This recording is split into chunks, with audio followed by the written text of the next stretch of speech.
평안히 주무셨습니까? 오늘 아침에는 이사야 18장 1절부터 7절까지 구스에 주는 하나님의 경고의 말씀을 좀 살펴보겠는데요. 오늘 말씀의 본문의 배경을 먼저 좀 살펴보면 본문에 좀 보시는 데 도움이 될 것 같습니다.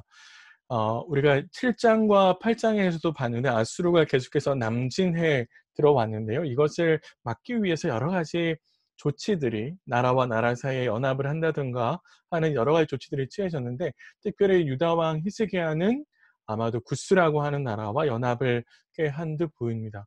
그러니까 사실 오늘 말씀은 구스에게 주는 말씀이지만 구스가 어떻게 될 것이다 라고 하는 것을 보여줌으로 실제로는 구스를 통해서 아수르를 이기려고 하는 히스기야에게 주는 경고가 될 수 있습니다. 히스기야와 함께하는 정치가들이요. 그래서 유다가 만약에 구스와 연합하여서 아수르에 대항하려고 한다면 구스의 운명을 피할 수 없을 것이다 라고 경고하고 있는 본문이라고 볼 수 있습니다. 내용을 한가 좀 보면요. 첫 번째는 1절과 2절에는 구스를 소개하고요. 그러면서 구스를 약간 비하하는 듯한 말을 주면서 예루살렘에 온 구스의 사절단에게 선지자가 명령하는 내용이 담겨져 있습니다. 좀 자세히 살펴보면요. 구스는 어떤 나라냐면 강들이 흘러 나누인 나라예요. 그러니까 구스를 중심으로 해서 여러 강들이 이렇게 흘러가고 있습니다.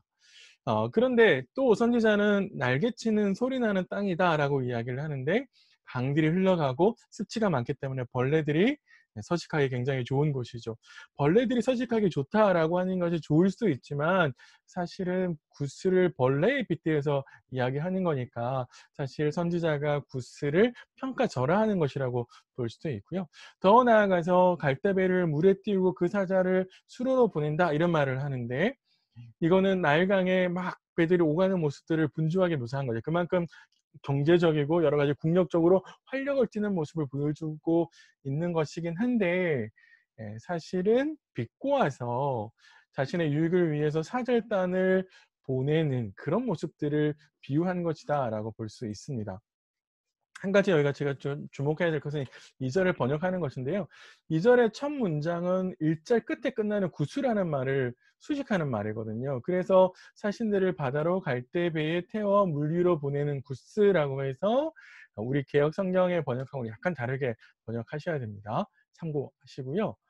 어, 이제 2절 하반절은 사실 2절 하반절이 누가 누구에게 한 말인지 정확하지 않아서 학자들 사이에 논란이 있습니다. 선지자가 북왕국을 조롱한 말일 수도 있고 예루살렘 왕국을 조롱하는 말이 될 수도 있다고 생각하는데, 아마도 좀 더 정확한 것은 선지자가 구스의 사절단에게 하는 말이라고 번역을 하면 좋고요. 이 번역의 내용은 우리 세 번역을 좀 참고하시면 이렇게 번역할 수 있습니다. 선지자가 한 말을 정리하면, 갈대배를 타고 민첩하게 왔던 것처럼 민첩하게 니네 나라로 가라 라고 하는 것, 그 말은 결국에 구스와 연합을 하지 말아야 된다라고 그 국내에 있는 정치가들에게 보여주는 것이죠.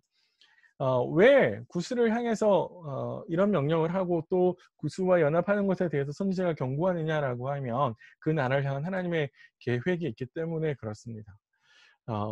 구스하고 예루살렘 아주 몰래 만나서 뭔가 연합을 깨려고 하지만, 하나님은 구스에 대한 자신의 계획을 모든 사람들에게 다 공개하죠. 그래서 계획을 실행할 것인데, 언제 계획을 실행해 그걸 보일 거냐라고 하면, 기치를 세우고, 기치라는 말은 깃발이라는 말이고요. 나팔을 불 때다 이렇게 이야기합니다.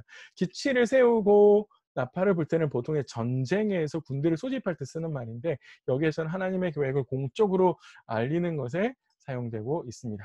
하나님의 계획이 그럼 뭐냐라고 하는 것은요, 마치 하나님께서 처음에는 아무것도 안 하는 것처럼 보일 수 있다라는 거예요. 그런데 그거는 무관심이 아니라 하나님께서 자신의 계획을 적절하게 옮긴 가장 좋은 실행할 수 있는 때를 찾으시는 것이다 라고 확인할 수 있습니다. 그래서 하나님께서 자신의 계획을 자연현상에 비유해서 이야기하는데요. 우리 9절에 째이는 일광 같고 가을 더위에 운무 같도다 이렇게 말했는데, 이게 참 무슨 말인지 이해가 쉽지 않은데, 이런 말 같아요. 우리가 뜨거워진 공기 자체는, 공기는 잘 눈에 보이지 않지만 뜨거워진 공기가 햇빛에 올라가다 보면 반짝거리는 모습이 보이죠. 그런데 또 어떤 날에는 운무가 있는데, 그 운무는 태양에 나타나면 흔적도 없이 사라진다는 거죠.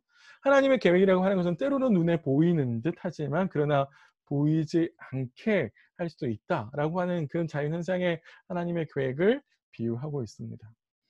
근데 핵심적인 말은 뭐냐면요. 유다와 굿수가 아무도 모르는 협상을 벌이지만 하나님께서 다 보고 계신다라고 하는 것이고, 그리고 그 계획을 무너뜨릴 적절한 때를 하나님께서 찾고 계신다라는 말일 수 있습니다. 자, 하나님의 계획은 어떻게 옮기느냐라고 하면 하나님께서 심판하실 건데, 그거를 농사에, 포도 농사에 비유합니다.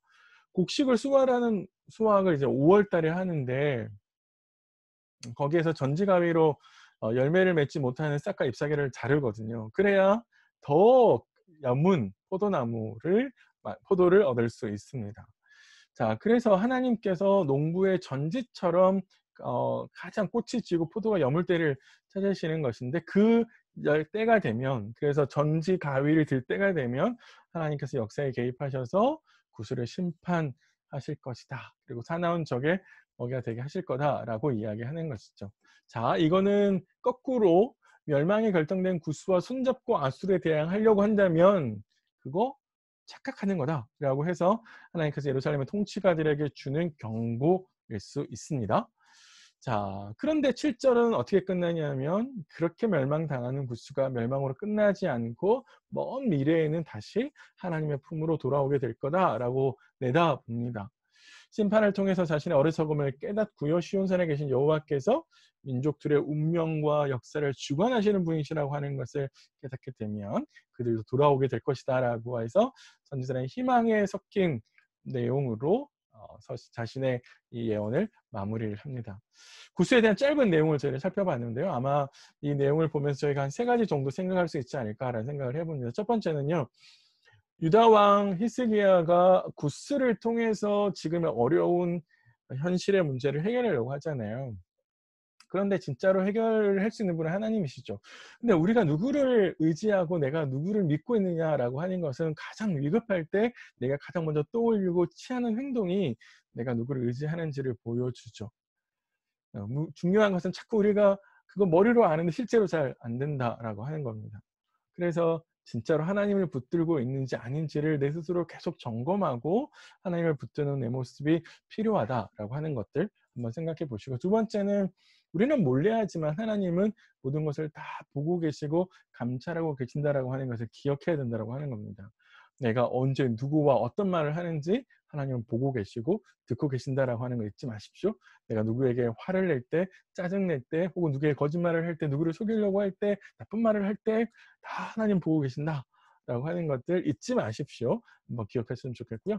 마지막으로 하나님의 침묵이라고 하는 것을 잘 한번 생각해 보셨으면 좋겠습니다. 우리는 때로 하나님께서 아니 계신 것처럼, 내 삶에 간섭하지 않으시는 것처럼, 혹은 관심이 없는 듯 그렇게 생각되어질 수 있는데, 하나님의 침묵은 오히려 가장 적절한 때를 찾으려고 하시는 하나님의 의지적인 노력이라고 생각할 수 있습니다. 그러니까 우리에게 필요한 것은 재촉하는 마음이 아니라 기다리는 것이고, 인내하는 것이고, 하나님을 적절하게 신뢰하는 마음을 가지는 것이 우리에게 필요한 것이죠.